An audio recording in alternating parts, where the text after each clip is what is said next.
दिशाओं के आधार पर, हवाओं के आधार पर, हवाओं को देख करके पता कर दिया जाता है कि हवा किस तरफ की चल रही है।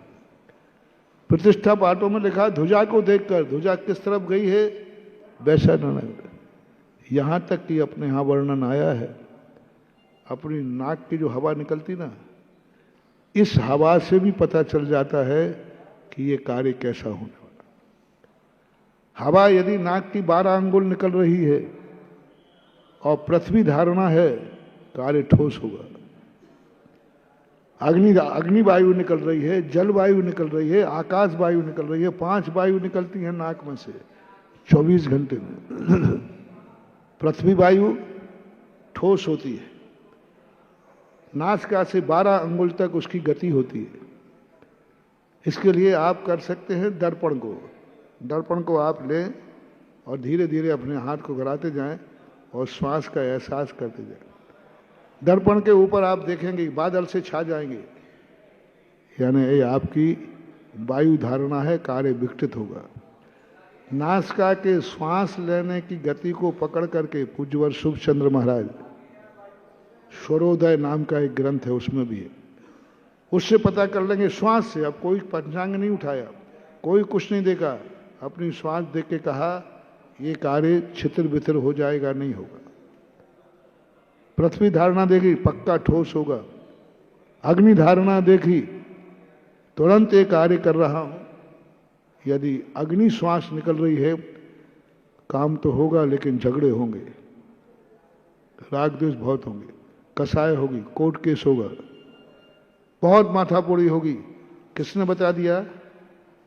नासिका से निकलती हुई हवा ने संकेत दे दिया कि झगड़े होंगे, क्योंकि अग्नि वायु निकल रही है। जल धारणा निकल रही है, कार्य शांति से होगा, बहुत शांति से कार्य होगा, कोई प्रकार के विकल्प नहीं आएंगे। तो इस प्रकार की वायुओं पर, प्रकृति के एक एक अंग पर, तो श्रोताओं को जो विघ्न आ रहा है प्रवचन का, उनको संकेत दे रहा हूं। इतना बड़ा चेतनोदय तीर्थ क्षेत्र बन रहा है, तो जिम्मेवारी होती है इसका भविष्य भी समझ करके मैं निश्चिंत हो जाऊं। कमजोर हो तो सुरक्षा करूं, बलजोर हो तो निश्चिंत हो करके।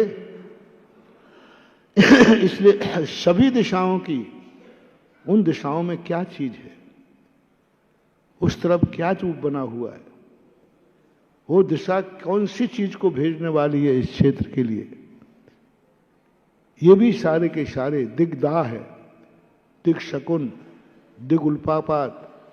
यहां तक कि मान लो बिल्ली का रोना हंसना होता है, वो बिल्ली तुम्हारे पीछे बोल रही है कि आगे बोल रही है, बाजू से रो रही है, अब नीचे से रो रही, तुम ऊपर हो वो नीचे है, इसका संकेत है, बिल्ली के रोने का है।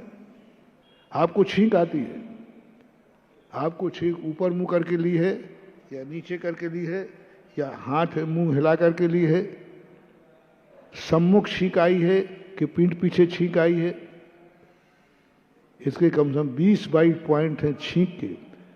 छींक अशुभ ही होती है ऐसा मत मानना, छींक का एंगल देखा जाएगा कि वो तुम्हारे से बाएं खड़े था कि दाएं खड़े था, नीचे था कि ऊपर था,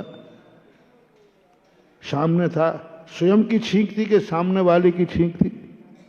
इस सब के पूरे संकेत हमारे जीवन को बहुत प्रकृति ने इतने वरदान दिए हैं, हम उस पर अध्ययन नहीं करते। प्रकृति ने इतने ज्यादा संकेत दिए हैं, हम उस पर अध्ययन नहीं करते। करें तो हम बहुत कुछ अपनी जिंदगी को बचा सकते हैं और बचाने का कार्यक्रम होता है। समय तो प्रवचन का तो औपचारिक है, ठीक है, अब दस्तूर मिल जाए, फिर भी दस्तूर हो गया आध घंटे का। और आज की स्थिति को, आज जो इतना बड़ा क्षेत्र है, इसके लिए कोई अच्छी व्यवस्थित कमेटी, व्यवस्थित लोग आना चाहिए, और अच्छा करते हैं तो बहुत अच्छा होगा। आज कौन सा दिन है? और तिथि फागुन बदी अष्टमी। और कल है नौमी शनिवार। शनिवार। नौमी चौथ चतुर्दशी पड़े शनिचरवार। एक काम के साधत सदे अनेकों काज। कल कोई अच्छी नई बात, नया सोच इस क्षेत्र के भविष्य के संबंध में कुछ अपन विचार करेंगे। अभी आज का विज्ञापन में खाली पेज हमने पेपर में देखा है कि एक दिन पूरा पेपर खाली था। तो बोले भाई ये खाली छापना भूल गया होगा। बोले नहीं महाराज यही रहस्य है, आज खाली इसलिए छापा है कि कल का इंतजार करो। तो अपन आज इतने कह के विराम करता हूँ। महावीर भगवान की। अगर आपको मेरी वीडियो अच्छी लगती है तो प्लीज़ मेरे चैनल को लाइक करें, शेयर करें और सब्सक्राइब करें। Thank you.